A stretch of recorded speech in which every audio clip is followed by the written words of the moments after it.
So in this video, I'm going to recommend that you open up your charter course and you go to simple assault. In the assault node, go to simple assault and open up the Pennsylvania statute dealing with simple assault. And it's Pennsylvania Consolidated Statutes Annotated 2701A. And look at that complex statute. Even though the title is simple, the statute is anything but. So there are a variety of ways in which you can demonstrate this particular crime.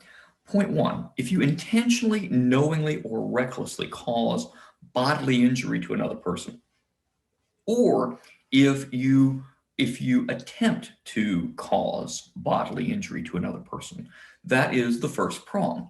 So let's break that down. You need to know a little bit about attempt, and we will talk about attempt later in this course as its own standalone topic. But for the purposes of right now, know that in order to attempt a crime, you have to take the action that would lead to this occurring, and you have to be reasonably close to the action actually causing the result. But the mens rea for an attempt is intent. Very easy to remember. To attempt, you have to intend the result. Makes a fair amount of sense. So one way to show assault is that you try to create bodily injury to another person and desire bodily injury. Another way is if you intentionally, recklessly, or knowingly cause bodily injury. Now, this actually is a very interesting statute, and if you understand the complexity of all those three terms in one statute, then you're really a long way along in understanding mens rea. So here's why that's complicated. Let's say that you intended to cause bodily injury to another person. Did you not also recklessly cause bodily injury to another person?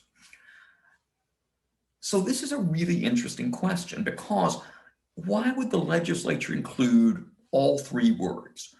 Why not just offer the lowest one? Because if you're guilty of recklessly doing something, that, taking a really high risk that something would happen, isn't intent even that much greater of a chance that happened?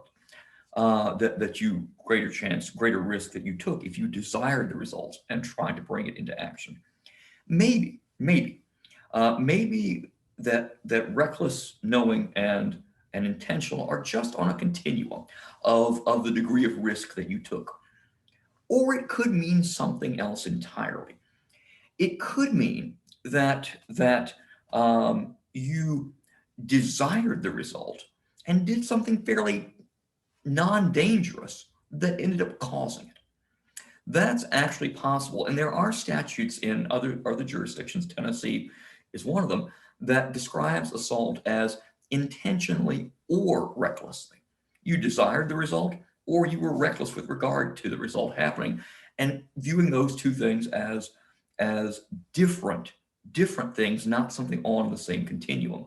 One is about how much of a risk you took. The other is about your particular desire, irrespective of the risk. So this is one explanation for why a legislature would offer intentionally, knowingly, or recklessly as the variety of mens rea. All right, let's go to that second prong. And I really do recommend following up this video along with the statute, because it'll be confusing to you otherwise. If you negligently cause bodily injury to another person with a deadly weapon, so what's that like?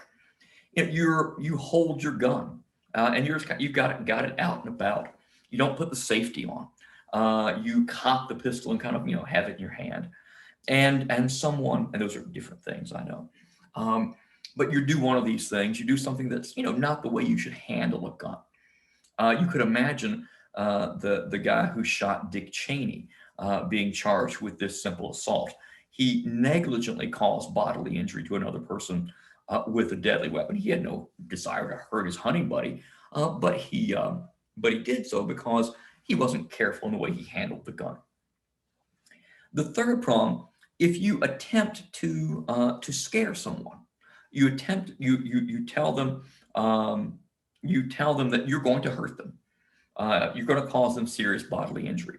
Now, the actual cause of bodily injury in tort law, that's battery. In criminal law, you'll see assault encompassing both battery and causing apprehension of imminent bodily injury. And that's prong three. Prong three is your traditional tort assault, whereas one and two are your traditional battery and attempted battery. And then the third one, concealing a needle that you intentionally knowingly stab someone with when you're put into a jail. That particular circumstance is, seemingly covered by the other provisions of simple assault.